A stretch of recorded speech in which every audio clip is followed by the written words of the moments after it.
Hi friends, మీకు ఈ video నచ్చితే లైక్ చేయండి, సబ్స్క్రైబ్ చేయండి.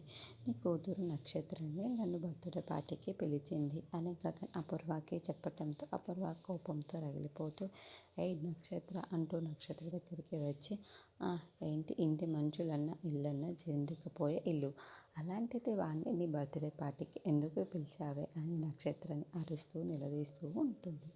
అప్పుడే గోరింటాకు పిన్ని అక్కడికి వచ్చి ఏంటమ్మాయి బర్త్డే బేబీ మీద అలా అరుస్తున్నావు, ఏమైంది అని అడగటంతో ఇది వాడిని బర్త్డే పార్టీకి పిలిచింది పిన్ని అని అపూర్వ అరుస్తూ చెప్తూ ఉంటుంది. అప్పుడు గోరింటాకు పిన్ని చాలా సంతోషంగా నాకు తెలుసు ఈ బేబీ ప్రేమించిన వాడిని బర్త్డే పార్టీకి పిలుస్తుంది అంతే కదా అని అనడంతో అపూర్వ మరింత షాకింగ్గా చూస్తూ ఉంటుంది. వాడిని నువ్వు ప్రేమిస్తుంది అని అపూర్వ అడుగుతూ ఉంటే అప్పుడే అటుగా వెళ్తున్న భూమి ఈ మాటలన్నీ వింటూ ఉంటుంది.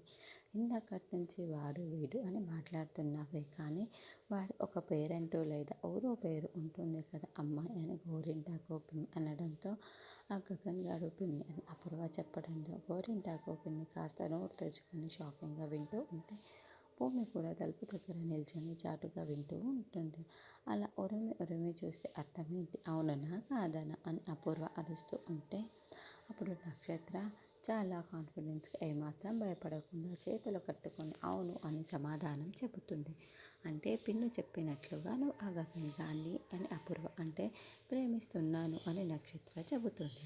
ఈ నక్షత్ర ఇప్పుడు గగన్ గారిని ప్రేమిస్తున్నానన్న విషయం అపూర్వ కూడా చెప్పేసింది అని భూమి ఒకవైపు టెన్షన్ పడుతూ ఉంటే ఇంకోవైపు గగన్ చాలా సంతోషంగా భూమి కోసం బర్త్డే పార్టీకి బయలుదేరి కార్ డ్రైవింగ్ చేసుకొని వస్తూ ఉంటాడు. అసలు బర్త్డే పార్టీ ఇంకా స్టార్ట్ అవ్వకముందే అపూర్వకి నిజం తెలిసిపోయింది. ఇప్పుడు